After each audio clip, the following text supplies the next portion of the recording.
नमस्कार दोस्तों, मैं राकेश कुमार आप सभी का एक बार फिर से स्वागत करता हूं मेरे इस चैनल में। और आइए दोस्तों, आज का इस सेशन की शुरुआत करते हैं इन दो मोटिवेशनल लाइनों के साथ कि जिंदगी जीना यूं आसान नहीं होता और बिना संघर्ष के कोई महान नहीं होता, और जब तक ना पड़े हथौड़े की चोट तब तक पत्थर भी भगवान नहीं होता। तो आइए दोस्तों, इन्हीं मोटिवेशनल लाइनों के साथ अपने इस सेशन की शुरुआत करते हैं। और आज हम पढ़ते हैं कक्षा 8 का प्रश्नावली 3, जिसका नाम है चतुर्भुज। तो आइए देखते हैं दोस्तों, पहले चतुर्भुज के बारे में समझते हैं, चतुर्भुज के बारे में क्या क्या दिया गया है, और उसके बाद जो प्रश्नावली है अपनी 3.1 उसको हल करेंगे। तो देखते हैं दोस्तों, चतुर्भुज में क्या क्या दिया है अपन को। जैसा कि आपको दिख रहा होगा प्रश्नावली में कि देखो, सबसे पहले अपन देखते हैं सरल वक्र क्या होता है। ये अपन ने देखा सरल वक्र सरल वक्र क्या होता है दोस्तों। ऐसा कोई भी वक्र जिसे अपन है ना पेन को बिना उठाए बनाते हैं, वो आकृति क्या कहलाती है, मेरी सरल वक्र कहलाती है। देखो, जैसे ये आकृति हो गई, ये आकृति हो गई, जैसे ये आकृति हो गई, तो देखो ये तो होगी क्या, मेरी सरल वक्र। ऐसी आकृति जिसको पेन को बिना उठाए मैं बना देता हूं, वो मेरी सरल वक्र होगी। जैसे मैं इसको बना रहा हूं, जैसे ये बना दिया, तो इसमें पेन को उठाना पड़ रहा है। जैसे एक ये बना दिया, अब पेन को उठाऊंगा और फिर मैं ये बनाऊंगा, तो ये सरल वक्र नहीं होगा। ठीक है, ये समतल वक्र भी कह सकते हैं इसको, सरल वक्र कह दो, समतल वक्र कह दो, एक ही बात है। अब देखो, सरल वक्र के बाद देखेंगे हम बंद वक्र, सरल बंद वक्र। अब बंद वक्र देखो, जैसे ये खुला है तो ये बंद नहीं है, ये बंद वक्र हो गया, ये बंद वक्र हो गया, ये बंद वक्र हो गया। ये है ना बंद वक्र, बंद तो है पर ये क्या है, सरल वक्र ही नहीं है, तो उसको बंद वक्र का आगे अपन को जाना नहीं है। उसके बाद देखते हैं अपन, देखो दोस्तों, अब अपन को उसके बाद अपन है ना देखेंगे कि वक्र के बाद होता है अपना बहुभुज। बहुभुज क्या होता है, बहुभुज।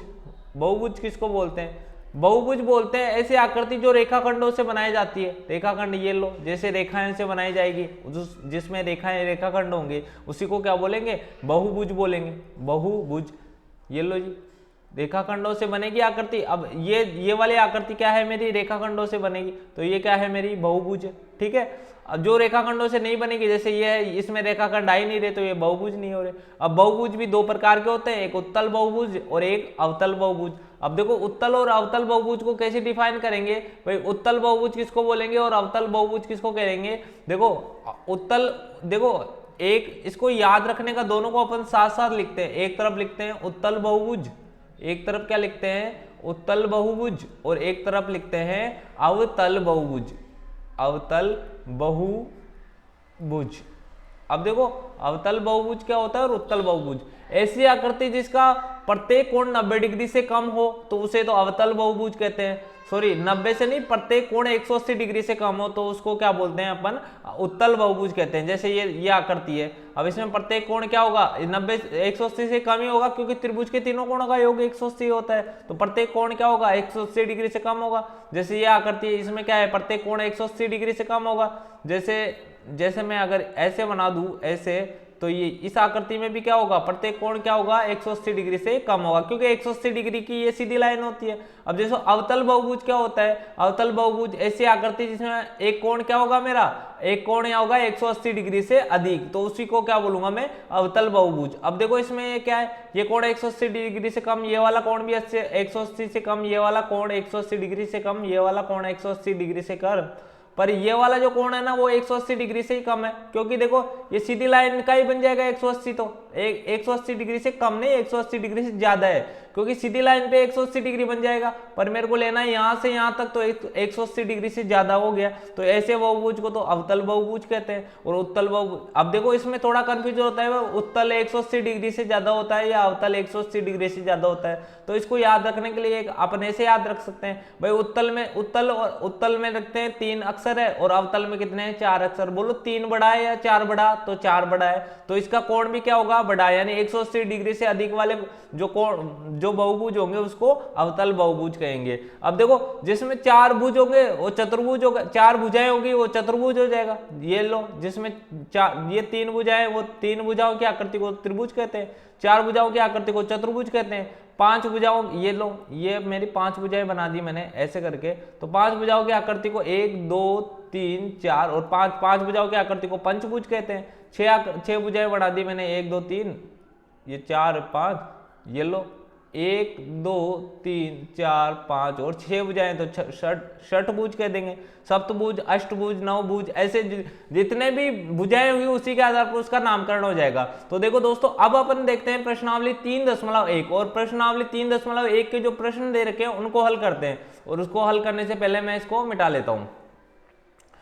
ये लो जी, मेरा प्रश्न ही ले लेता हूं मैं, जहां पर है यहाँ कुछ आकृतियां दी गई है। यहाँ पर क्या दी गई है? कुछ आकृतियां दी गई है। अब आकृतियों में क्या बताना है? प्रत्येक वर्गीकरण निम्नलिखित आधार पर कीजिए, यानी इनमें से बताना है कि कौन सी साधारण वक्र है। यहाँ लिख लेता हूं मैं, यहाँ क्या लिखता हूं, कौन सी तो मेरी क्या है, साधारण वक्र है। तो ए पे तो लिख लिया मैंने साधारण वक्र, ए पे क्या लिख लिया मैंने, ए पे लिख लिया मैंने साधारण वक्र। ये लो जी, मेरा क्या है, साधारण ये हो गया वक्र। ये लो जी, एक तो साधारण वक्र है। इनमें अपन नंबर दे देंगे भाई, कौन कौन सी आकृति साधारण वक्र है और कौन कौन सी आकृति साधारण बंद वक्र है। अब दूसरे पे क्या दूसरे में ये बताना है कि साधारण बंद वक्र। तो पहले क्या चेक करेंगे, पहले तो चेक करेंगे भाई साधारण वक्र है और उसके बाद देखेंगे कौन कौन से बंद वक्र है, और जो बंद वक्र नहीं है उनको छोड़ देंगे। साधारण बंद वक्र, ये लो जी। और फिर तीसरे नंबर पे क्या देखना है, तीसरे नंबर पे देखना है कि कौन सी उत्तल बहुभुज है, कौन सी उत्तल बहुभुज है, बहुभुज। और एक ये देखो, सॉरी, तीसरे पे तो बहुभुज है, तीसरे पे क्या है, सिर्फ बहुभुज है। चौथे पे है उत्तल बहुभुज, चौथे पे क्या है मेरा, उत्तल बहुभुज। ये लो जी, चौथे पे क्या है मेरा, उत्तल बहुभुज। चौथे पे क्या है मेरा, ये लो जी, उत्तल बहुभुज। ये लो, उत्तल बहुभुज हो गया। पांचवे पे क्या है, पांचवे पे देखना है कि अवतल बहुभुज। इसमें बताना, इसके आगे नंबर में लिख देंगे भाई ये वाली आकृति अवतल बहुभुज है, ये वाली उत्तल बहुभुज है, और ये वाली क्या है जो मेरी साधारण बंद वक्र है या क्या है। देखो अब पहले चेक करते हैं अपन साधारण बंद वक्र। तो साधारण बंद वक्र क्या होता है, ऐसी आकृति जिसे पेन को बिना उठाए मैं आकृति बनाता हूं, तो वो क्या होती है, मेरी साधारण बंद वक्र। और जो पहली आकृति दी गई है, ये देखो ऐसे बनेगी, ये पेन को मेरे को उठाना ही नहीं पड़ रहा, तो ये पहली तो क्या है, मेरी साधारण बंद वक्र है। तो यहाँ पे लिख दो एक पहली साधारण बंद वक्र है। दूसरी देखो, दूसरी मैंने ऐसे बनाई, ये लो जी, ये और ये गई मेरी, और ये आ गई, तो बोलो पेन उठाया नहीं मैंने, तो दूसरी भी क्या है मेरी, साधारण वक्र है। तीसरी देखो, तीसरी में ये लो जी, मैं ऐसे किया और अब मेरे को पेन को उठाना पड़ेगा, तब मेरी क्या है, ये दूसरा वक्र बनाऊंगा, ठीक है। तो इसलिए ये क्या नहीं है, ये साधारण वक्र नहीं है। देखो तीसरी भी क्या है मेरी, साधारण वक्र है क्या, साधारण वक्र नहीं है। क्यों नहीं है तीसरी साधारण वक्र, क्योंकि उसमें भी मेरे को पेन को उठाना पड़ रहा है। चौथी देखो, चौथी साधारण वक्र है क्या, चौथी मैंने देखा साधारण वक्र है, क्योंकि देखो इसको मैं ऐसे बना के, ऐसे बना के और ऐसे बना के और ऐसे बनाता हूं, तो ये भी क्या है, मेरी साधारण वक्र है। यानी चौथी भी क्या है मेरी, चौथी नहीं सॉरी पांचवी, ये आकृति देखो इसकी बात कर रहा था मैं, ये भी क्या है मेरी साधारण वक्र। छठी भी मेरी साधारण वक्र है, क्योंकि इसको देखो मैं ऐसे ही तो बना सकता हूँ, ऐसे बना दिया, तो ये भी क्या है मेरी साधारण वक्र है। ये लो जी, छठी तो क्या है मेरी साधारण वक्र है। सातवीं भी मेरी क्या है, साधारण वक्र है। ये लो जी, ये ऐसे किया और ये ऐसे कर दिया, तो ये क्या है मेरी सातवीं भी क्या है मेरी साधारण वक्र है। ये लो, और आठवीं मेरी साधारण वक्र नहीं है, क्योंकि एक वृत्त बना दिया मैंने और अब ये इसको लाइन खींच के और दूसरा वक्र बनाऊंगा, तो ये मेरी क्या नहीं है, साधारण वक्र नहीं है। यानी पहली साधारण वक्र है, दूसरी साधारण वक्र है, पांचवी, छठी और सातवीं ये क्या है मेरी साधारण वक्र है। अब देखना है साधारण बंद वक्र कौन कौन सी है। तो देखें अपन साधारण, पहले तो यही चेक करना है मेरे को कि साधारण वक्र कौन सा है, और उसके बाद मैं देखूंगा कि बंद वक्र कौन सा है। पहले साधारण वक्र चेक करूंगा और उसके बाद क्या करूंगा, मैं बंद वक्र चेक करूंगा। अब देखो मैंने पहले ये लो जी, मैंने इसको ही मिटा दिया, कोई बात नहीं, मैं इसको दोबारा लिख लेता हूं, मैं इसको दोबारा लिखता हूं।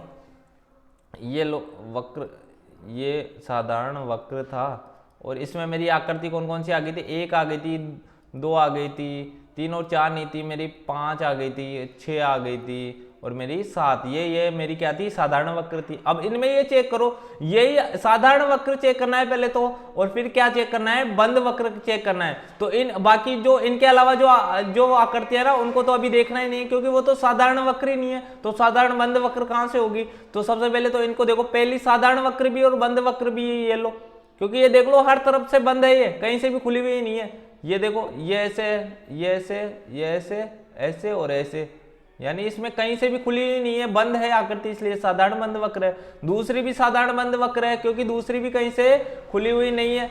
और अब देखो तीसरी तो साधारण वक्र ही नहीं तो बंद वक्र कहां से हो जाएगी, चौथी भी नहीं है साधारण वक्र ही नहीं है तो बंद वक्र कहां से हो जाएगी।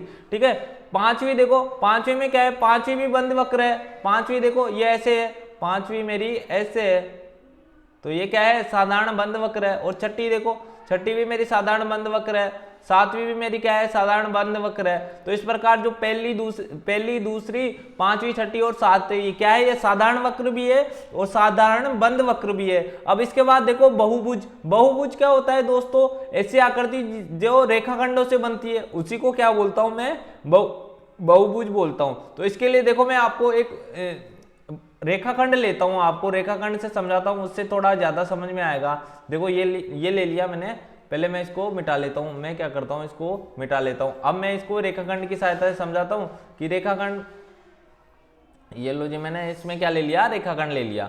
अब देखो पहली आकृति है, देखो ये रेखाखंड आ गया मेरा, तो ये लो जी, ये लो, ये एक रेखाखंड, ये अब इसमें ऐसा नहीं कि एक से ही बनाओ, दो से ही बनाओ, कितने भी रेखाखंड ले सकते हो, पर आपको बनाना किससे, रेखाखंडों से बनाना है। ये लो जी, ये लो जी, मेरी ये बन गया, ये पहली आकृति बन गई।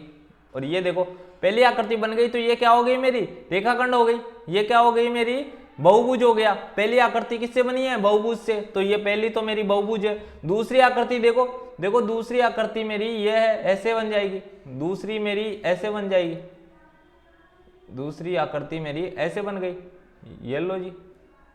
तो ये भी क्या है मेरी, ये भी बहुभुज है, पहली भी बहुभुज है, दूसरी भी बहुभुज है। तीसरी देखो, तीसरी तो मेरी वृत्त से बन रही है, मतलब वक्र आकृति है। इसमें क्या है, तीसरे में क्या है, मेरी वक्र आकृति है।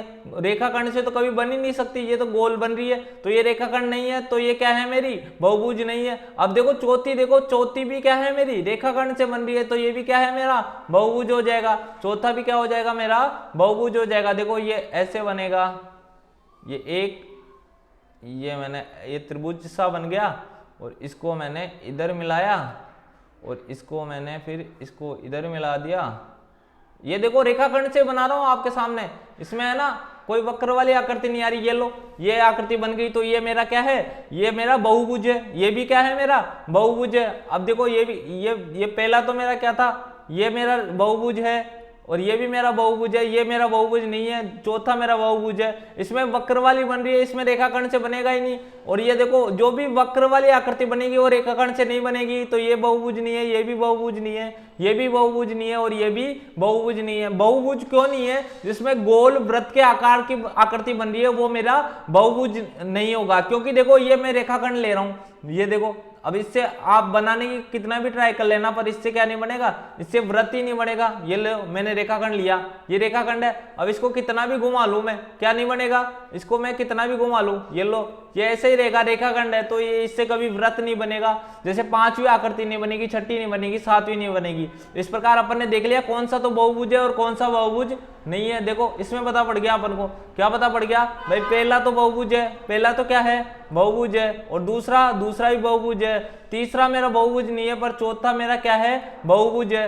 पांचवा भी नहीं है, छठा भी नहीं है, सातवां भी नहीं है, और आठवां भी बहुभुज नहीं है। अब देखो उत्तल बहुभुज, अब क्या आता है मेरा, उत्तल बहुभुज। अब देखो बहुभुज तो है, अब उत्तल देखो, अब उत्तल बहुभुज उन्हीं में होगा, बहुभुज में होगा। उत्तल बहुभुज कहाँ होगा, पहले तो बहुभुज होना चाहिए, उसी के बाद तो अवतल उत्तल चेक करोगे आप। तो अब इनमें ज्यादा अपन को ढूंढने की जरूरत नहीं है भाई। बहुभुज ही अपना तीन ही आकृति बहुभुज है, एक दो, मतलब पहली दूसरी और चौथी, ये तीन ही आकृति क्या है, मेरी बहुभुज है। तो अब इसमें ये चेक करना है, एक दो और तीन ही आकृति क्या है, मेरी बहुभुज। अब देखो सबसे पहले उत्तल बहुभुज क्या होता है, वह आकृति जिसमें प्रत्येक कोण क्या हो, 180 डिग्री से कम हो। देखो इस वाले बहुभुज में उत्तल बहुभुज, मतलब ये वाला कोण तो 180 डिग्री से कम आ रहा है, ये वाला कोण भी 180 डिग्री से कम आ रहा है, ये वाला कोण भी 180 डिग्री से कम आ रहा है, ये वाला कोण भी 180 डिग्री से कम आ रहा है, पर ये वाला जो कोण आ रहा है, ये वाला 180 डिग्री से ज्यादा आ रहा है। इसको इधर बना के समझा देता हूं मैं,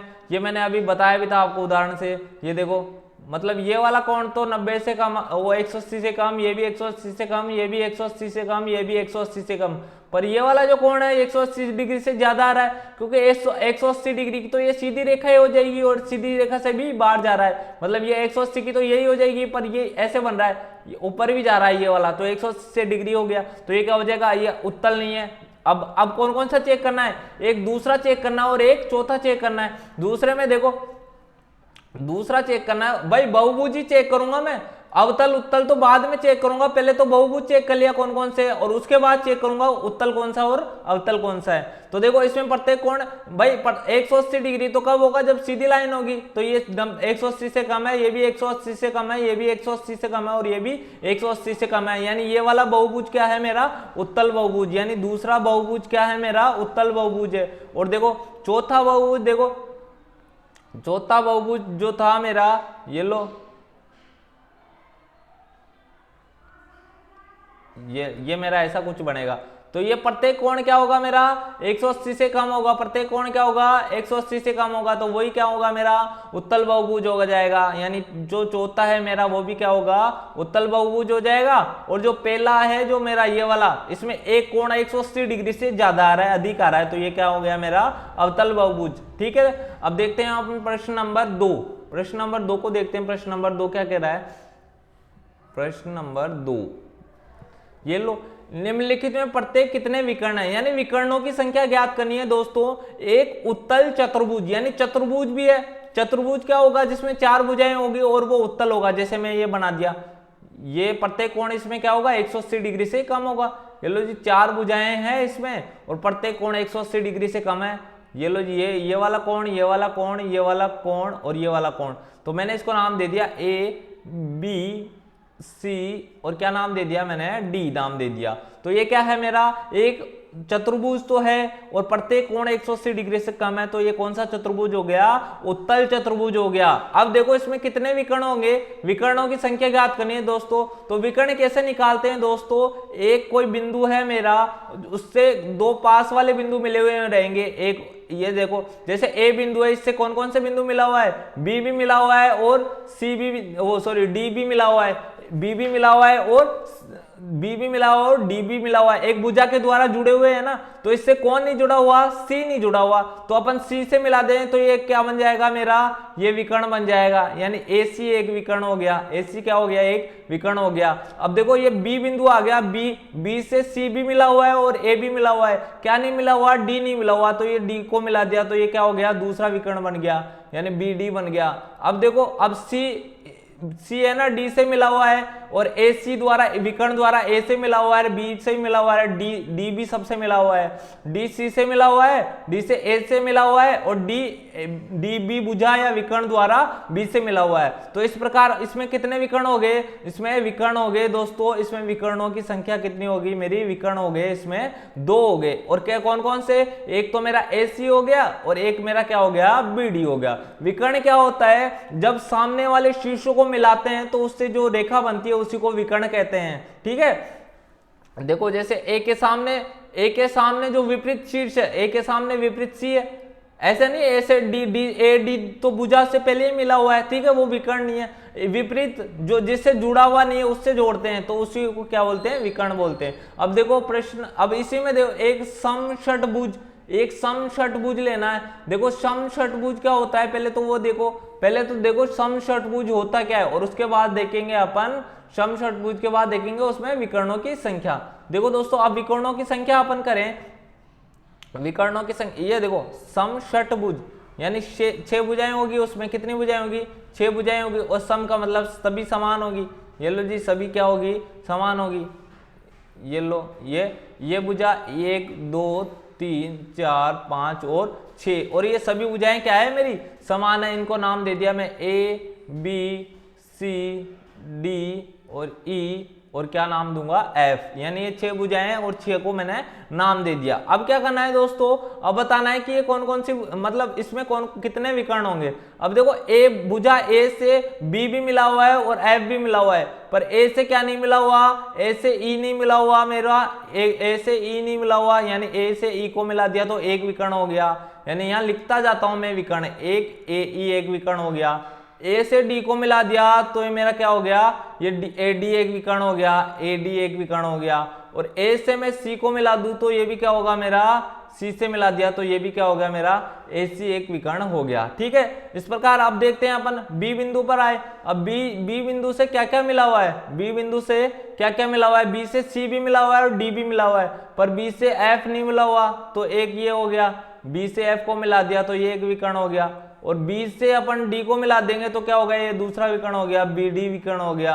और बी से ई को मिला देंगे तो ये भी क्या हो जाएगा मेरा, बी ई एक विकर्ण हो गया। ये लो दोस्तों, तो यानी अब देखो इसमें विकर्णों की संख्या, अब देखो ए से तो 3 विकर्ण खिंच गए थे, ये लो A D A E A D और ए सी। बी से कितने खिंच गए, बी एफ बी डी और बी ई। ठीक है, अब देखो सी के पास आए, सी से बी मिला हुआ है, ए बी मिला हुआ है, ये देखो ए सी से ए सी बोल दो या सी ए, एक ही बात है, ए भी मिला हुआ है, बी भी मिला हुआ है। अब देखो सी से क्या नहीं मिला हुआ, एफ नहीं मिला हुआ, तो ये लो मैंने सी एफ खींच दिया और इसको मैंने सी ई खींच दिया, मतलब कितने हो गए, सी एफ और क्या हो गया मेरा, ई सी, यानी ये विकर्ण हो गए। अब देखो इससे या आपको समझ में नहीं आ रहा तो दोस्तों मैं इसको एक बार अच्छे से बना लेता हूं और उसके बाद मैं आपको समझाने का प्रयास करता हूं।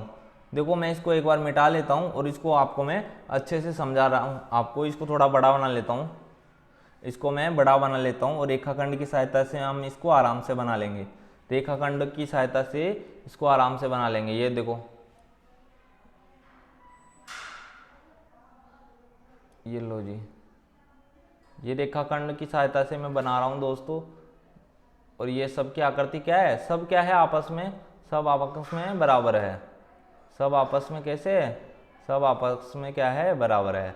ये लो जी, अब मैंने इसका नामकरण कर दिया, इसका नामकरण कर दिया मैंने, ये मैंने दे दिया इसको नाम ए, ये बी, ये सी और ये डी, ये ई और ये क्या है मेरा एफ।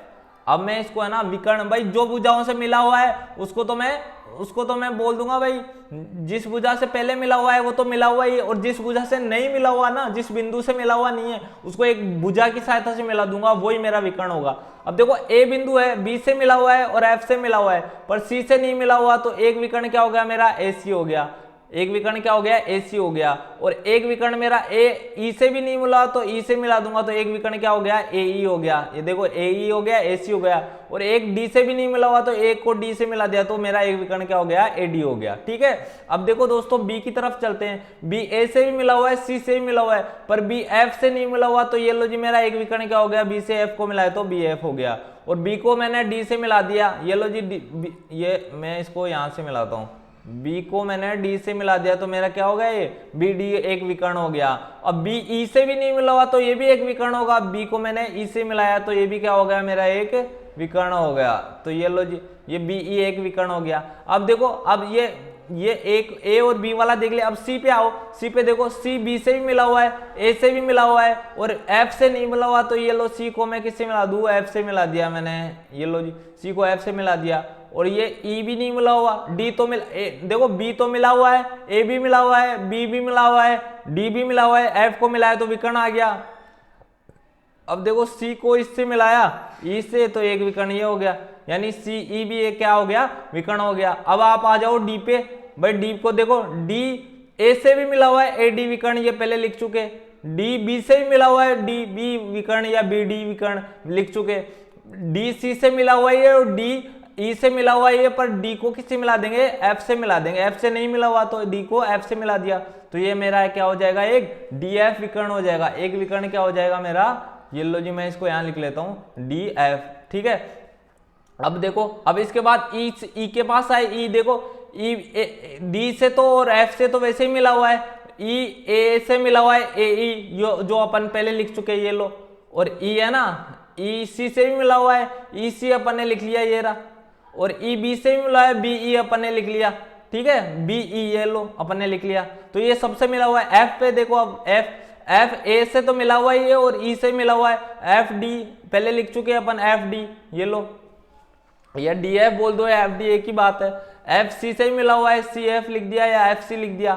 ठीक है, और एफ ए से मिला हुआ है, एफ बी एफ लिख दिया और एफ ई लिख दिया, ये मिला हुआ ही है। तो इस प्रकार कितने विकर्ण हो गए, अब इनको गिन लो अपन। ये हो गया 1 2 3 4 5 6 7 8 और 9।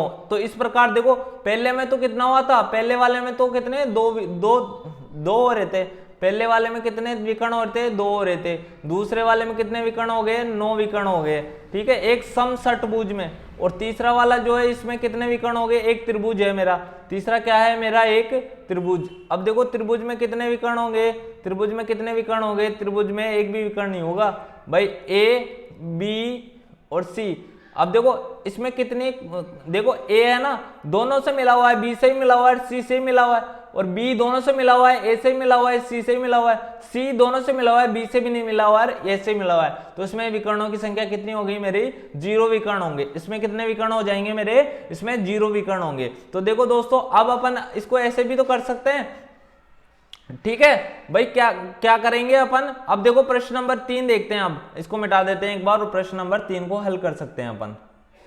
देखो दोस्तों आपको समझ, मैं ना मेरा प्रयास है कि कैसे भी आपको समझ में आ जाए बस, ठीक है। तो आप चाहे वीडियो है ना थोड़ा बड़ा हो सकता है पर आपको समझ में आ जाएगा, ये मेरी गारंटी है, ठीक है। आपको बस ध्यान इधर रखना है। और उत्तल चतुर्भुज के कोणों के मापों का योगफल ज्ञात कीजिए, यदि चतुर्भुज उत्तल न हो तो क्या ये गुण लागू होगा। यानी ये देखो मैंने क्या ले लिया, मैंने ले लिया एक चतुर्भुज, ये लो उत्तल चतुर्भुज ले लिया, और इसको देख रहा हूं मैं, एक ये रहा ए बी सी और क्या होगा मेरा डी। अब देखो इसमें मैंने एक विकर्ण खींच लिया, इसमें क्या खींच लिया मैंने, विकर्ण खींच लिया। तो अब देखो ये क्या होगा, अब इसमें कोण ए, ये 2 त्रिभुज में बट गया, ये किस में बट गया, 2 त्रिभुज में बट गया। या इसको सीधा लिख लो, कोण ए ये है ना, यहां पर मैं इसको लिख लू कोण, ये एक कोण 1 दे दिया मैंने इसको नाम, इसको कोण 2 दे दिया, इसको कोण 3 दे दिया, और इसको कोण क्या दे दिया, कोण 4 दे दिया, और इसको क्या नाम दे दिया, कोण 5 दे दिया, और इसको क्या नाम दे दिया मैंने, कोण 6 नाम दे दिया। ये लो जी। अब देखो कोण ए प्लस कोण बी प्लस कोण डी, ये यानी ये 3 भुजाएं, इसको मैं ऐसे समझा दूं आपको, ये लो जी, ये अलग त्रिभुज बन गया, और एक क्या बन गया मेरा, ये अलग त्रिभुज बन गया, ठीक है। विकर्ण खींचते ही 2 त्रिभुज बन गए, ये मेरा ए है, ये मेरा बी है, ये मेरा सी है, और ये मेरा इसमें बी है, सॉरी ये सी नहीं है, ये मेरा क्या है, डी है, यहां पर क्या है मेरा, डी है। देखो मैंने इस त्रिभुज यहां पर जो आकृति में लिखा है नाम, वही तो नाम लिखूंगा, ये मेरा बी डी है, यानी ये दोनों में कॉमन है, और ये मेरा क्या है, सी है। तो अब देखो इसमें क्या होगा, इसको तो मैंने नाम दिया कोण 1, इसको नाम दिया कोण 2, और इसको नाम दिया मैंने कोण 6, इसको नाम दिया मैंने 6, इसको नाम दिया मैंने कोण 2। अब इसको नाम दे देता मैंने कोण 3, और इसको नाम दे देता मैंने कोण 4, और इसको नाम दे दिया मैंने कोण 5। ये लो जी। अब देखो त्रिभुज के तीनों कोणों का योग कितना होता है, 180 डिग्री होता है। त्रिभुज के तीनों कोणों का योग कितना होता है, 180 डिग्री होता है, ठीक है।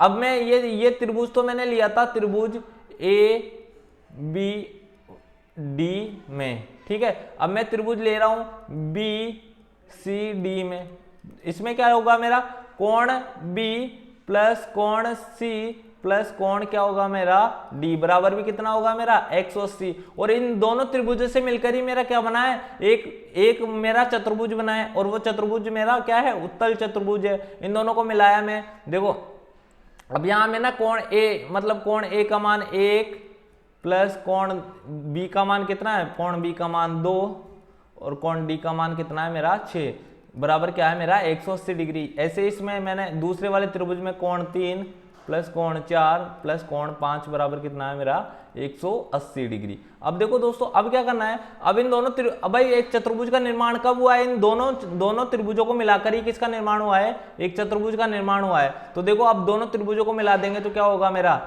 कोण 1 प्लस कोण 2 प्लस कोण 6 प्लस कोण कितना था 3 प्लस कोण 4 प्लस कोण 5, और इन दोनों का योग कितना होगा, 180 प्लस 180। तो अब देखो इनको ऐसे भी तो लिख सकता हूं, कोण 1 प्लस कोण 2 प्लस कोण 3 प्लस कोण 4 प्लस कोण 5 और प्लस क्या होगा कोण छेद बराबर कितना होगा 180 और 180 कितना हो गया 360। यानी इस चतुर्भुज के जो सभी कोण होंगे उनका योग कितना होगा 360 होगा। ये तो अपना उत्तल चतुर्भुज था। अब देखो अवतल चतुर्भुज में भी यही कंडीशन लागू होती है या मतलब अवतल चतुर्भुज के चारों कोणों का योग क्या होगा 360 होता है या नहीं होता है, ये देखना है अपन को, ये अपन को देखना है। देखो अब इसको एक बार मिटाता हूं और उसके बाद उसको देखता हूं।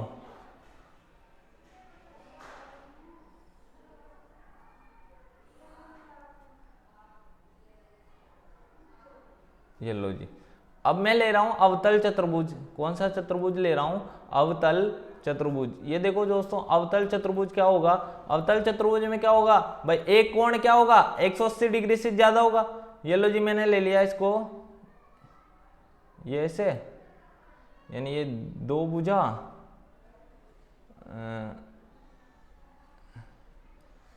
और ये क्या हो जाएगा मेरा, ये देखो दोस्तों चतुर्भुज है ये, क्योंकि एक भुजा ये, एक भुजा ये, एक भुजा ये, एक भुजा ये, यानी इसको मैं नाम भी देता हूं ए बी सी और ये डी। मतलब ये वाला कोण मेरा क्या होगा 180 डिग्री से ज्यादा, तो उसी को मैं क्या नाम दूंगा, उसी को मैं चतुर्भुज नाम दे दूंगा। ठीक है, ये देखो इसको मैंने इससे मिला दिया, यानी ये विकर्ण था और ये क्या बन गए, एक त्रिभुज तो ये बन गया और एक त्रिभुज ये बन गया।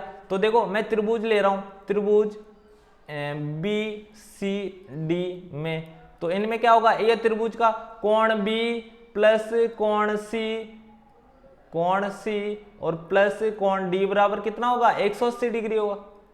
ठीक है, और इसी प्रकार ये दूसरा त्रिभुज ले लूं मैं, इसी प्रकार मैंने दूसरा त्रिभुज ले लिया, कौन सा, ये मैंने ले लिया बी ए डी में, बी ए डी में, तो कोण ए प्लस कोण डी प्लस कोण बी, इसका मान भी कितना होगा 180 डिग्री होगा। और दोनों त्रिभुजों को मिलाकर ही तो एक चतुर्भुज बना है, तो इसको मैं ऐसे लिख सकता हूं। देखो अब ये इस वाले त्रिभुज में ए अलग है और उस वाले में त्रिभुज में अलग एक है, तो मैं इसको नाम दे दूं, ये मेरा एक नाम है, ये एक कोण नंबर 1 है, ये 2 है, ये 3 है, और ये मेरा इसको 4 लिख दिया मैंने, और इसको मैंने 5 लिख दिया, और इसको मैंने लिख दिया 6। ठीक है, तो इस प्रकार ये है, तो यानी ये हो गया मेरा कोण बी, जो पहले वाले त्रिभुज में कोण बी का मान कितना है मेरा 1 2 3 और ये मेरा 4, यानी ये तो मेरा 4 था, प्लस कोण सी कितना है मेरा, कोण सी मेरा 5 है, ये लो जी 5 है, प्लस कोण डी कितना है, कोण डी का मान है मेरा 6,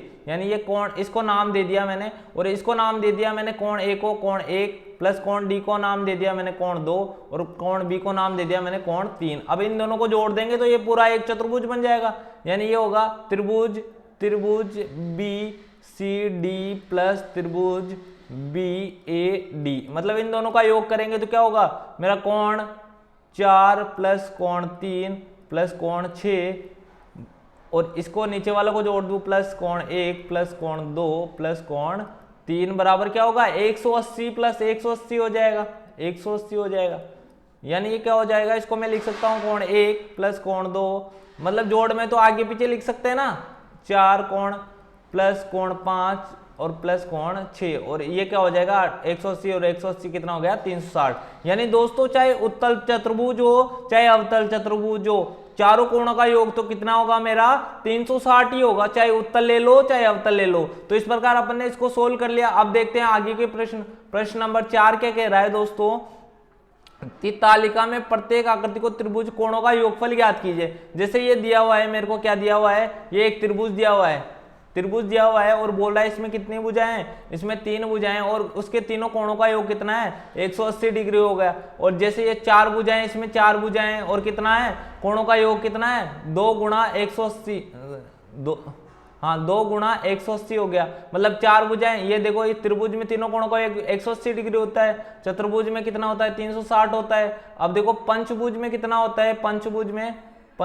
में होता है, ये लो जी, पंचभुज में होता है 3 गुणा 180, और जो षष्ठभुज होगा 6 भुजाएं होगी, उसमें क्या होगा, ये 5 भुजाएं इसमें, और 6 भुजाओं वाले में क्या होगा 4 गुणा 180। तो दोस्तों अपन क्या देख रहे हैं इसमें, देखो जितनी भुजाएं हैं उनको क्या कर दिया है, 3 को माइनस किया 2 से, मतलब जितनी भी भुजाएं उनमें से कितना माइनस करना है सॉरी जितनी भी भुजाएं उनमें से 2 माइनस करो और 180 से गुणा कर दो, तो वही उस चतुर्भुज मतलब उस बहुभुज के कोणों का योग आ जाएगा। जैसे 3 भुजाएं थी, 3 में से -2 किया तो 1 आ गया, और 1 को 180 से गुणा किया तो 180 आ गया। मतलब तीनों कोणों का योग कितना होता है? 180 डिग्री। अब जैसे चतुर्भुज है, उसमें कितनी भुजाएं हैं? 4 भुजाएं, तो 4 माइनस, हर बार -2 करना है और किससे गुणा करना है? 180 से। तो 4 - 2 करेंगे 2 आ जाएगा, और 180 से गुणा करेंगे तो कितना आ जाएगा?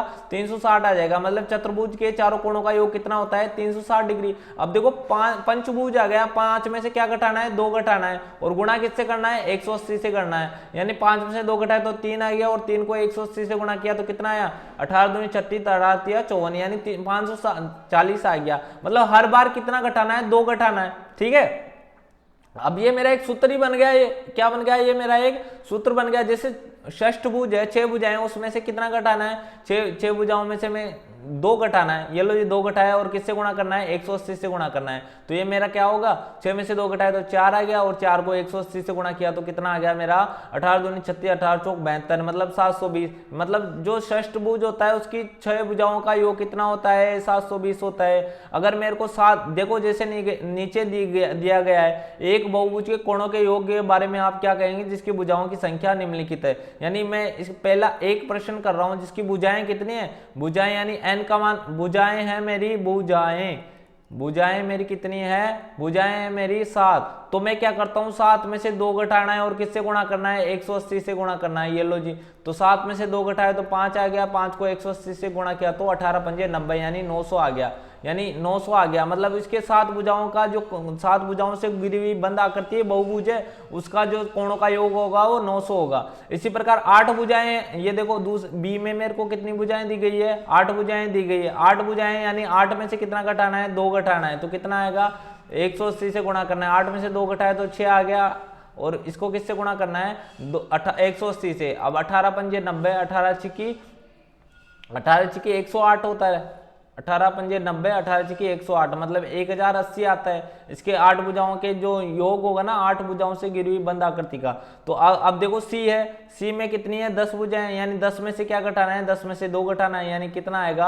8 आएगा। और 8 को किससे गुणा करना है? 8 गुणा करना है 18 से 180 से।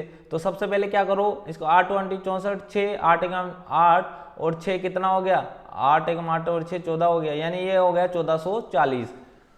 ठीक है, 8 20 64 4 6 8 वहां, ठीक है, ये 1480 हो गया। अब देखो, अगर मेरे पास n ही हो, मतलब ये पूछ रहा है इनडायरेक्टली कि आपके पास एक सूत्र बन के आ गया, आपके पास सूत्र बन के आ गया, और वो मेरे को बताओ कि वो सूत्र क्या है। वो इनडायरेक्टली यही पूछ रहा है कि आपने इस प्रक्रम से क्या ज्ञात किया? एक सूत्र प्राप्त कर लिया, यानी भुजाओं की संख्या मेरी क्या है? n है, तो उसके जो कोणों का योग क्या होगा? यानी n में से कितना घटाना है? 2 घटाना है, और कितने से गुणा करना है? 180 डिग्री से गुणा करना है। यानी ये मेरा एक सूत्र भी आ गया, जहां पर n क्या है? मेरा भुजाओं की संख्या n, मतलब जितनी भी भुजाएं होगी उसको n की जगह रख दो और उसके कोणों का योग आ जाएगा। ठीक है, तो इस प्रकार अपन ने चौथा प्रश्न हल कर लिया। प्रश्न नंबर 5 की ओर बढ़ते हैं दोस्तों। प्रश्न नंबर 5 क्या कह रहा है? सम बहुभुज क्या है? एक सम बहुभुज का नाम बताइए। जिसमें देखो सम बहुभुज है, मतलब 3 भुजाएं हैं, ये लो जी 3 भुजाएं हैं, और ये समान ही है। बहुभुज सम बहुभुज क्या होगा? जिसकी सभी भुजाएं समान हो,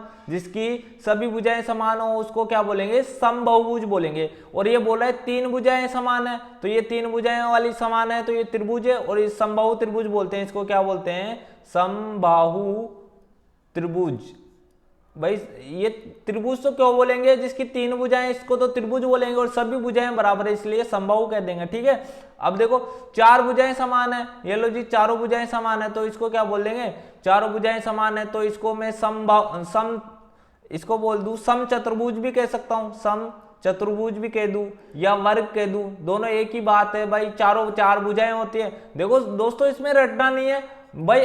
कोई आपको बताए कि नहीं सम चतुर्भुज ही होगा, कोई बताए आपको वर्ग ही होगा, क्यों होगा भाई? दोनों होंगे। दोनों क्यों होंगे भाई? 4 भुजाएं सम चतुर्भुज में और 4 भुजाएं वर्ग में है, और दोनों की भुजाएं क्या है? आपस में बराबर है। वो कोण के लिए कोई भी कुछ भी नहीं कह रहा है। ठीक है, और 6 भुजाएं सम षटभुज हो जाएगा। ये लो जी 6 भुजाएं हैं उसमें, और सभी भुजाएं क्या है? आपस में समान है। ये लो जी, तो ये क्या है? इसका सम यानी समान है, षट मतलब 6 है, और भुज मतलब भुजाएं, सम षटभुज हो गया। ये लो सिंपल। तो इस प्रकार अपने पांचवा प्रश्न हल कर लिया। अब देखते हैं प्रश्न नंबर 6। प्रश्न नंबर 6 क्या बोलता है, निम्नलिखित आकृतियों में x कोण मान ज्ञात कीजिए। मतलब जो x का मान ज्ञात करना है दोस्तों। ये लो जी, पहला प्रश्न है उसमें देखो क्या बोल रहा है, ये 120 दिया हुआ है, ये 130 दिया है, ये 150 ये 50 डिग्री है और ये x दे रखा है। तो अब मेरे को पता है, यहाँ लिखो चूंकि चतुर्भुज, देखो यार दोस्तों हर चीज लिखना है अपन को, जब तक लिखोगे नहीं ना तो सामने वाले टीचर को पता नहीं पड़ेगा और वो एग्जामिनर आपको नंबर नहीं देगा। आपको नंबर क्यों देगा, नंबर तभी देगा जब उसको बताओगे कि जो आपने पूछा है वो मुझे आता है और मैं इसको इतने अच्छे तरीके से एक्सप्लेन कर सकता हूं। ठीक है, चतुर्भुज के चारों कोणों का योग, चारों कोणों का योग कितना होता है, योग 360 डिग्री होता है।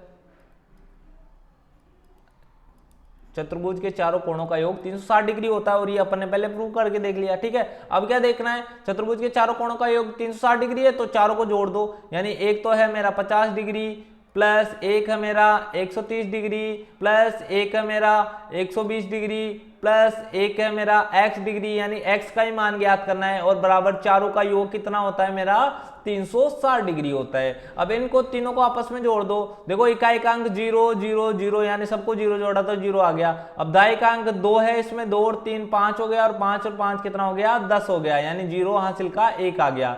1 और 1 2 हो गया, 2 और 1 क्या हो गया मेरा 3 हो गया।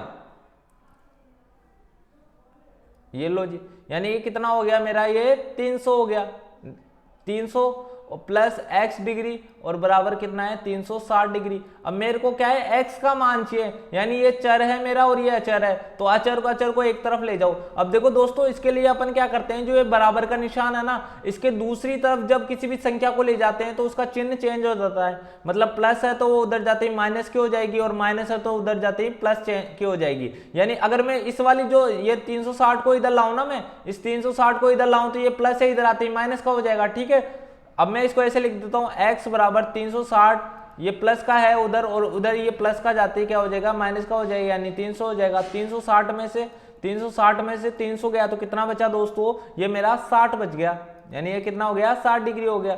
ठीक है, अब देखते हैं प्रश्न नंबर दूसरा जो बी प्रश्न है उसको। अब देखो चतुर्भुज के तो वही चारों कोणों का योग, ये सेम ही लाइन लिखनी है कि चतुर्भुज के चारों कोणों का योग, चतुर्भुज के चारों कोणों का योग। दोस्तों एक बार के लिए मैं है ना, ये थोड़ा लाइट की दिक्कत आ रही है तो मैं इसको है ना लाइट चाहूंगा इसके लिए आप सभी से। अब देखो क्या है चतुर्भुज, अब इसमें भी चारों कोणों का योग कितना होगा, चतुर्भुज के चारों कोणों का योग, चारों कोणों का योग 360 डिग्री होगा। कितना डिग्री होगा 360 डिग्री होगा। तो अब क्या करेंगे अपन, ये देखो इसमें एक कोण तो दे, अब देखो ये वाला कोण मेरे को दिया हुआ नहीं है, ये वाला कोण मेरे को क्या है अंदर वाला दिया हुआ नहीं है, पर मेरे को पता है एक लाइन पर कितने डिग्री का कोण बनता है, एक सीधी लाइन पर क्या है 180 डिग्री का कोण बनता है। और ये एक में इसमें लंबवत कोई रेखा खींच दिया, ये वाला जो चिन्ह है ना, ये ऐसे वाला चिन्ह, ये चिन्ह है 90 डिग्री का, यानी ये इधर मेरा 90 डिग्री का बन रहा है। तो बोलो इधर कितना बच जाएगा, इधर भी 90 ही बचेगा, क्योंकि दोनों को मिलाकर कितना हो जाएगा 180 डिग्री हो जाएगा। तो मैं इसको ऐसे लिख सकता हूं कि x डिग्री प्लस का 70 डिग्री प्लस का 60 डिग्री और प्लस का मेरा कितना डिग्री 90 डिग्री बराबर कितना हो जाएगा मेरा 360 डिग्री हो जाएगा। अब क्या है मेरा, देखो अब x का मान निकालना है तो पहले इनको जोड़ लो। पहले 7 और 9 कितना होता है, सॉरी 7 और 6 13 होता है, 13 और 9 कितना होता है 13 और मतलब 22 हो गया, यानी ये 220 हो गया। प्लस का क्या है ये x है 15 और 7 22 हो गया। ठीक है, ये बराबर 360। अब क्या करना है, इसको 220 को उधर ले जाते हैं क्या हो जाएगा माइनस का हो जाएगा, यानी ये हो जाएगा 360 डिग्री माइनस 220 डिग्री, यानी 0 में से 0 गया तो 0 ही आया और 6 में से 2 गया तो मेरा कितना आया 4 आया और 3 में से 2 गया तो मेरा 1 आया, यानी कितना मान आ गया इसका 140 डिग्री। तो देखो दोस्तों इस प्रकार अपन ने ये प्रश्न हल कर लिया। अब आगे वाला प्रश्न करते हैं और इससे पहले मैं इसको क्या कर लेता हूं, मिटा लेता हूं।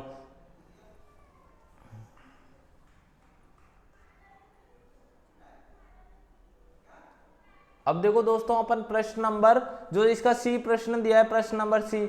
अब इसमें कितनी भुजाएं 1 2 3 4 और 5 भुजाएं। इसमें कितनी भुजाएं हैं? देखो इसको चित्र को ही बना लेते हैं अपन, इसको अपन ऐसे समझते हैं, ये लो, ये देखो दोस्तों। अब इसमें थोड़ा क्या है, चित्र में अपन को, ये लो जी, अपन को तो समझना है, बस ये आ जाए। अगर ये मेरा क्या है 70 डिग्री है, ये कितना है 70 डिग्री है, और ये कितना है मेरा 60 डिग्री है, और ये क्या है मेरा, ये x डिग्री है, और मतलब x डिग्री है, और ये भी क्या है मेरा x डिग्री। इसका मतलब है जितना कोण ये वाला है उतना ही कोण ये है, x x है, मतलब दोनों क्या है ये मेरे समान है। तो ये वाला कोण कितना है मेरा 30 डिग्री। अब देखो दोस्तों पहले अंदर वाले सारे कोण निकालते हैं। अब ये इधर बाहर है तो अंदर वाला कोण कितने डिग्री का होगा भाई, मेरे को पता है एक सरल रेखा पर तो 180 डिग्री का कोण बन रहा है, इस पर कोई लंबवत रेखा खींच दो, और इधर जो कोण बच रहा है, इधर मान लो 70 डिग्री बन रहा है, तो इधर कितना बचेगा, इधर जो 70 को 180 में से घटाएंगे तो कितना बच जाएगा, 110 बच जाएगा। और इधर भी 180 बन रहा होगा, ये पूरा बाहर वाला 60 बन रहा है तो अंदर वाला 120 बन रहा है। और मेरे को पता है, अभी मैंने ज्ञात किया है n-2 गुणा 180 से मैं क्या कर लेता हूं, जो ये n क्या है मेरा, भुजाओं की संख्या ये कौन सी आकृति है, पंचभुज है, यानी n का मान 5 रखूंगा, -2 करूंगा और गुणा 180 करूंगा, तो 5 में से 2 घटाए तो कितना आ गया 3, और 3 गुणा 180 करेंगे तो 540 आएगा। मतलब ये पंचभुज में पांचों कोणों का योग कितना होना चाहिए, 540। ये लिखो यहां पर, पंचभुज के पांचों कोणों का योग कितना होता है, 540 होता है। तो अब देखो, अब कौन कौन से कोण है इनको लिख दो यहां पर, 30 डिग्री प्लस 1x है तो इसको x ही लिख दिया, प्लस एक 110 डिग्री है तो इसको 110 लिख दिया, प्लस एक 120 डिग्री है तो इसको 120 लिख दिया, प्लस एक x, मतलब दो तो x है तो उनको x लिख दिया, और बराबर क्या होगा 540। अब देखो दोस्तों, जो चर है और उसको अचर है उनको जोड़ लो। अब देखो ये x और x है, ये दोनों x है तो x जुड़कर कितना हो जाएगा, 2x हो जाएगा, प्लस अचर को जोड़ लो। देखो एक इकाई का अंक जोड़ो, देखो इसमें 0 है, इसमें 0 है, 0 है, और 0 में 0 0 जोड़ते हैं तो 0 ही आएगा। अब देखो दाई का अंक इसमें 2 है, 2 में 1 जोड़ा तो 3 हो गया, और 3 में 3 जोड़ा तो 6 हो गया। अब देखो 1 और 1 जोड़े तो कितना हो गया, 2 हो गया, यानी 260 हो गया, बराबर क्या होगा मेरा 540। अब देखो इस 260 को मैं इधर भेज दूंगा तो चिन्ह चेंज हो जाएगा, यानी घट जाएगा, 2x बराबर 540 और माइनस क्या होगा मेरा 260। अब देखो 0 में से 0 गया तो 0 ही बचा, 14 में से 6 गया तो कितना बचा, 8 बचा, और यहाँ 4 में से 2 गया तो कितना बचा, 2 बचा, यानी ये 2x का मान कितना आ रहा है मेरा 240। मतलब इस वाले कोण और इस वाले कोण का योग है, तो ये तो 280, तो एक कोण का मान निकालू मैं, 2x बराबर 280 है, तो ये मेरा कितना आएगा, x बराबर, यानी 2 का भाग दोनों तरफ देंगे और 280 में देंगे तो कितना आएगा 140 आ जाएगा दोस्तों, ये 140, यानी x का मान जो एक कोण का मान कितना आएगा 140 डिग्री, यानी ये भी 140 होगा और ये वाला भी 140 होगा। इस प्रकार दोस्तों अपन ने ये कोण ज्ञात कर लिए। दोस्तों अगर यहाँ से ये चीज समझ में नहीं आई तो इसको ऐसे समझ लेना भाई, जैसे 10 रुपए में अगर 20 टोपी आती तो 1 रुपए में कितनी आएगी भाई, 10 में 20 आ रही तो 20 में 10 का भाग देते ही 2 आ गया। सेम इसी प्रकार इसको निकाला है। ठीक है दोस्तों, अब देखते हैं अपन प्रश्न नंबर, जो अपना अंतिम प्रश्न है, प्रश्न नंबर डी, और डी देखने से पहले मैं इसको मिटा लेता हूं। इसको क्या करना पड़ेगा, मिटाना पड़ेगा। ये लो जी मैंने मिटा लिया इसको।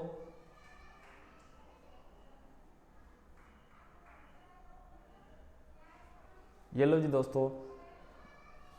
अब देखो दोस्तों, आपको है ना बस कंटिन्यूटी रखनी है और ये ध्यान रखना है इधर ही, जो चीज समझ में नहीं आए तो उसको कमेंट में लिख देना, और मैं गारंटी देता हूं आपको कोई चीज ऐसी कोई चीज छोड़ूंगा नहीं जो आपको समझ में नहीं आएगी। और फिर भी अगर कोई चीज रह जाती है तो आप कमेंट में लिख दो, और अगली क्लास में देखोगे तो मैं उस चीज का आंसर दूंगा, और साथ में उस चीज का आपका नाम भी लूंगा।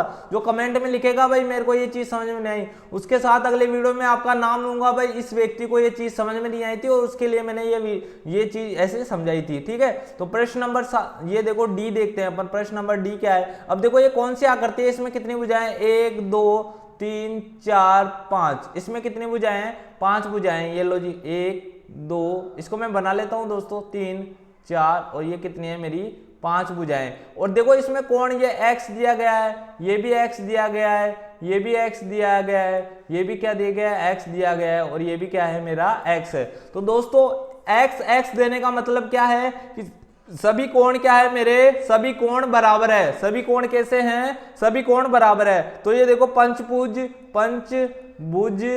के सभी कोणों का योग, पंचभुज के सभी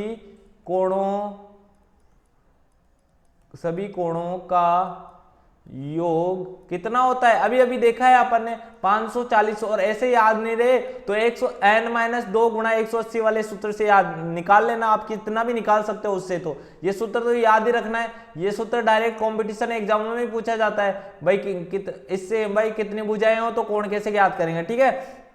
अब देखो एक कोण को x था प्लस दूसरा भी क्या था x था, प्लस तीसरा भी क्या था x था, चौथा भी क्या था x था, और पांचवा भी क्या था मेरा x था। और इन सबका योग कितना हो रहा है मेरा दोस्तों, 540 हो रहा है। सबको जोड़ेंगे तो कितना हो जाएगा मेरा, 5x हो जाएगा, क्योंकि सब x x है इसलिए 5x हो जाएगा। और ये क्या है 540 है, यानी x का मान निकालूंगा तो मैं 540 के बट्टे में कितना रखूं, 5 रखूंगा, यानी 5 का भाग 5 में देंगे तो कितना आएगा, एक बार जाएगा। अब 4 में 5, देखो दोस्तों इसमें भाग भी आपको बड़ी सावधानी से देना है। इसमें कई बच्चे तो 18 कर देंगे, पर 18 नहीं होगा, ये चीज ध्यान रखना। देखो मैं अगर इसमें 5 का भाग दूं, इसका 5 का भाग दूं, 5 का भाग एक बार जाएगा 5 में, ये लो जी, और मैंने ये 0 हो गया और 4 उतारा। अब 4 में भाग जा रहा नहीं है तो मैं क्या करूं, 0 यहां लिखा तो 0 यहां भी लिखना पड़ेगा, ठीक है। अब 5 8 40 होगा, ये लो जी, यानी कितना आएगा इसका 108 आएगा, मतलब एक कोण का मान कितना आएगा 108 डिग्री। सभी कोण इसमें बराबर है, 108 को 5 से गुणा करेंगे तो कितना आएगा मेरा 540 आएगा। तो दोस्तों इस प्रकार अपन ने ये प्रश्न हल कर लिया है। और प्रश्न नंबर 7 देखते हैं दोस्तों। अब प्रश्न नंबर 7 क्या कहता है, और प्रश्न नंबर 7 देखने से पहले मैं इसको मिटा लेता हूं, ये लो जी, मैंने इसको मिटा लिया। और अब देखते हैं प्रश्न नंबर 7 क्या बोल रहा है। x plus Y plus Z ज्ञात कीजिए। ये देखो दोस्तों इसमें है ना, मेरे को चित्र दिया गया है, पर इसमें एक बाह्य कोण दे दिया और 2 अंतः कोण दे दिया। और ये मेरे को पता है एक बाह्य कोण का जो मान इसका योग होता है ना, वो 2 अंतः कोणों के योग के बराबर होता है। इसको कैसे भी कर सकते हो दोस्तों आप इसको देखो, मैं 2-3 तरीके बताऊंगा इसके आपको। इसको क्या बताऊंगा मैं, 2-3 तरीके। ये जेड है यहाँ पर, ये एक्स है यहाँ पर, और ये क्या है मेरा, यहाँ पर कितना दिया है मेरे को, यहाँ पर y दिया है। और इसका मान मेरे को 90 डिग्री दिया है, और इसका मान कितना दिया है, इसका मान दिया है मेरे को 30 डिग्री। और अब देखो, अब मेरे को अब इसका अंदर वाले कोण का मान ज्ञात करूं मैं, अंदर वाला कोण, तो ये कैसे ज्ञात करूंगा, ये कैसे ज्ञात करूंगा, ये ज्ञात करूंगा भाई, यहां लिखो त्रिभुज के तीनों कोणों का योग कितना होता है, योग 180 डिग्री होता है। तो तीसरा कोण आ जाएगा इसमें, ये वाला जो कोण आएगा वो कितना आएगा, 90 और 30 120 हो गया। और 120 को जब 180 में से घटाएंगे, यानी इसको मैं यहाँ लिख लेता हूँ, 180 माइनस 120 करूंगा तो कितना आएगा मेरा 60 आ जाएगा। यानी ये तीसरा कोण जो दिया नहीं है वो कितना डिग्री का है, ये 60 डिग्री का है। और यहाँ अब क्या लिखना है, एक मतलब जो एक बाह्य कोण होता है ना, एक बाह्य कोण का मान, बाह्य कोण का मान सामने वाली भुजा जो होती है उसके अंतः कोणों का योग के बराबर होता है।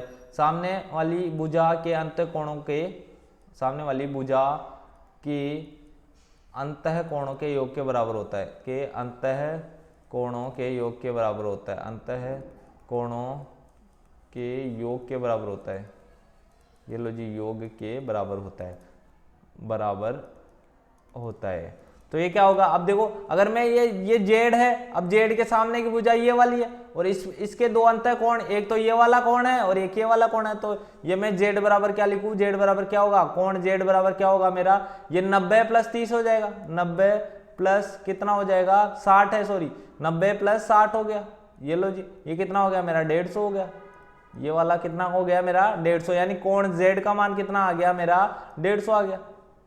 अब देखो अगर कोण y का मान निकालना हो मेरे को, कोण y कहाँ है, मेरे को कोण y ये बाह्य कोण निकालना है। अब इस भुजा के सामने, इस वाले कोण के सामने ये भुजा है, और इसके 2 अंतः कोणों का योग कितना है, एक तो है 90 डिग्री प्लस एक क्या है मेरा 30 है, तो कितना हो गया 120 हो गया, एक तो 120 हो गया।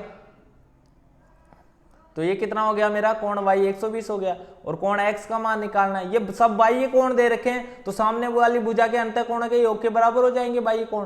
तो ये देखो x, ये लो जी x तो यहाँ बन रहा है और इसके सामने भुजा ये है, इस पर अंतः कोण ये रहा 30 और 60 बन रहा है। तो ये कितना हो गया 30 प्लस 60, ये कितना हो गया मेरा 90 डिग्री हो गया। देखो दोस्तों एक तो तरीका मेरा ये है और दूसरा तरीका भी आपको बता देता हूँ, आप किसी भी तरीके से कर सकते हो, इसमें कुछ कहा तो है नहीं भैया। मैं तो आपको दोनों तरीके बता दिया, आप पे डिपेंड करता है कि आप कौन से तरीके से करते हो, ठीक है। जैसे ये वाला कोण है, ये एक सीधी रेखा है, ये एक सीधी रेखा है, ये एक रेखा खींच दी, इधर वाला कोण 30 डिग्री का बन रहा है और मेरे को ध्यान है ये वाला पूरा कोण कितने डिग्री का बनता है 180 का बन रहा है। ये अंदर वाला 30 का बन गया तो 180 में से 30 घटाएंगे तो कितना आएगा 150 का। तो यानी ये वाला कोण जेड कितना बनेगा 150 का। ऐसे भी 150 आया था, ऐसे भी आएगा, आप तरीका कोई से भी कर लो उत्तर एक आएगा, ये चीज ध्यान रखना आप, ठीक है।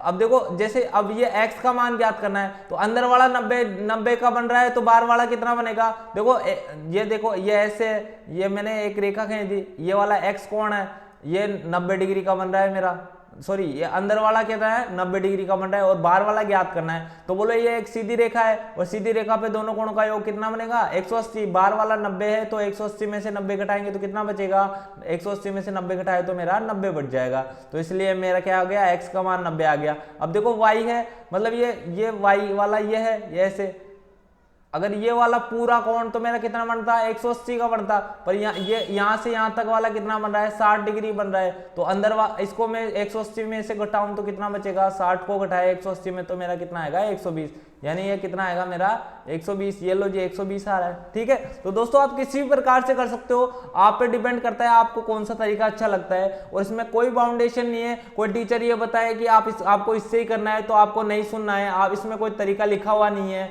आपको प्रूफ मांगना है भाई क्या लिखा हुआ है ये दिखा तू मेरे को कि ऐसे ही करना है, ठीक है।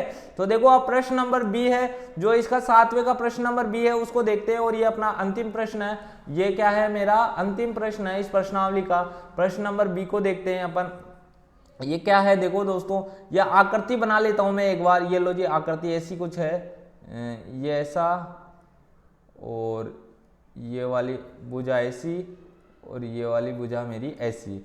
तो ये वाला कोण तो मेरा कितने डिग्री का है, ये 60 डिग्री का है दोस्तों। और ये वाला जो कोण है W, ये W बन रहा है और ये वाला जो कोण है ये बाहर वाला ये क्या बनेगा Z बनेगा। तो देखो इसको आप किसी भी तरीके से कर सकते हो, ये 120 बनेगा और ये कितना है मेरा 80 डिग्री बनेगा और ये कितना बनेगा मेरा y डिग्री बनेगा, ठीक है। तो अब देखो सबसे पहले मैं z का मान निकालूं। z का मान मतलब ये जो z का मान है ना कैसे निकलेगा कि कोण z प्लस कोण 60 डिग्री बराबर कितना होगा 180 डिग्री होगा, क्योंकि एक सीधी रेखा आ जाएगी ऐसी सीधी रेखा और इस सीधी रेखा पर तो 180 डिग्री का कोण बनता है। तो ये z का मान निकालने के लिए 60 को उधर भेज दिया, यानी 180 डिग्री बराबर कितना हो गया। अब देखो इसमें है ना फिर अपन को दोस्तों इसमें x y और z का योग ज्ञात करना था। इसमें क्या करना था अपन को x y और z का मान ज्ञात करना था दोस्तों। मैं माफी चाहूंगा इसके लिए, मैंने ना सिर्फ x y और z का मान तो निकाल लिया था पर उनका योग ज्ञात नहीं किया था। उनका क्या नहीं किया था, योग ज्ञात नहीं किया था। तो मैं इसका योग ज्ञात करके यहीं पे दिखा देता हूं भाई। z का मान तो आया था मेरा 150 प्लस और y का मान देखो ये 120 60 आया था, 60 यानी 120 आ जाएगा, ये इसका मान 120 आ जाएगा और इसका मान कितना आ जाएगा मेरा 90 आ जाएगा, यानी ये 0 आ गया। 9 2 11, 11 और 5 कितना हो गया 16, आंचल का 1 2, यानी बाह्य कोणों का योग कितना होगा x plus Y plus Z, मतलब सभी बाह्य कोणों का योग कितना होगा 360 डिग्री होगा। ये चीज ध्यान रखना, ये चीज आप कहां पे भी देख लेना, चतुर्भुज में देख लेना, पंचभुज में देख लेना, सभी बाह्य कोणों का योग कितना होगा 360 डिग्री होगा। अब देखो प्रश्न नंबर जो बी है उसको देख लेते हैं अपन एक बार। अब देखो क्या है, मेरे को कोण z निकालना है। कोण z प्लस कोण z प्लस 60 डिग्री का मान कितना होगा 180 डिग्री होगा। और क्यों होगा, क्योंकि एक सरल रेखा पर कितना डिग्री का कोण बनता है 180 डिग्री बनता है। तो मैं z बराबर निकालूं तो 180 माइनस कितना हो जाएगा 60 हो जाएगा, यानी कोण z का मान कितना आ गया मेरा 120 हो गया। अब देखो कोण w का मान निकालना है मेरे को, कोण w का मान निकालना है और कोण w का निकालने से पहले मैं इसका y का निकाल लेता हूं। कोण y का मान निकालूंगा तो कितना आ जाएगा 120 आ जाएगा। कोण y का मान कितना आ जाएगा, कोण y का मान होगा 80 डिग्री प्लस कोण y, ये मेरा 80 है दोस्तों, ये मेरा कितना है 80। ये प्रश्न तो लिखा हुआ है आपको, इसमें तो कोई दिक्कत नहीं होनी चाहिए, बराबर 180 डिग्री। तो कोण y का मान निकाला मैंने 180 माइनस 80 करेंगे, 180 माइनस 80 करेंगे तो कितना आ गया 100 हो गया। यानी कोण वाई का मान कितना आ गया मेरा 100 आ गया। अब देखो दोस्तों एक बार ये कौन सी आकृति बन रही है मेरी, ये देखो 1 2 3 4 चतुर्भुज बन रहा है और चतुर्भुज में तीनों कोणों का योग कितना होता है 360 डिग्री होता है। तो ये अंदर वाला जो कोण है ना, ये W के साथ अंदर वाला कोण, इसका मान आ जाएगा कितना आ जाएगा, देखो 60 और 80 कितना हो गया 140, 140 और 120 कितना हो गया 260। अब इसमें से 260 घटाएंगे तो कितना आ जाएगा, ये 100 आ जाएगा। यानी ये अंदर वाला कोण 100 बच गया, तो बाहर वाला कोण कितना हो जाएगा 80 हो जाएगा। इसको भी ऐसे लिख सकते हैं अपन, देखो दोस्तों इसको ऐसे लिख सकते हैं, कोण W प्लस 100 बराबर कितना होगा 180 डिग्री हो जाएगा। और इसका मान कितना हो जाएगा, W बराबर कितना हो जाएगा 180 माइनस 100। तो यानी ये क्या हो गया मेरा 80 डिग्री। अब देखो दोस्तों इसमें भी यही ज्ञात करना है, इसमें क्या करना है x y z और w का मान ज्ञात करना है, x y z और w का मान ज्ञात करना है, योग करना है उनका क्या करना है, योग करना है। तो ये लो जी कोण देखो कोण x का मान तो कितना आ गया मेरा 60 आ गया, ये लो जी 60 प्लस कोण y का मान कितना आ गया, कोण y कहाँ है, कोण y मेरा ये आ गया, कोण y मेरा 100 आ गया, प्लस कोण z का मान कितना आया था, कोण z का मान आ गया था मेरा 120, ये लो जी कोण z का मान मेरा 120 आ गया।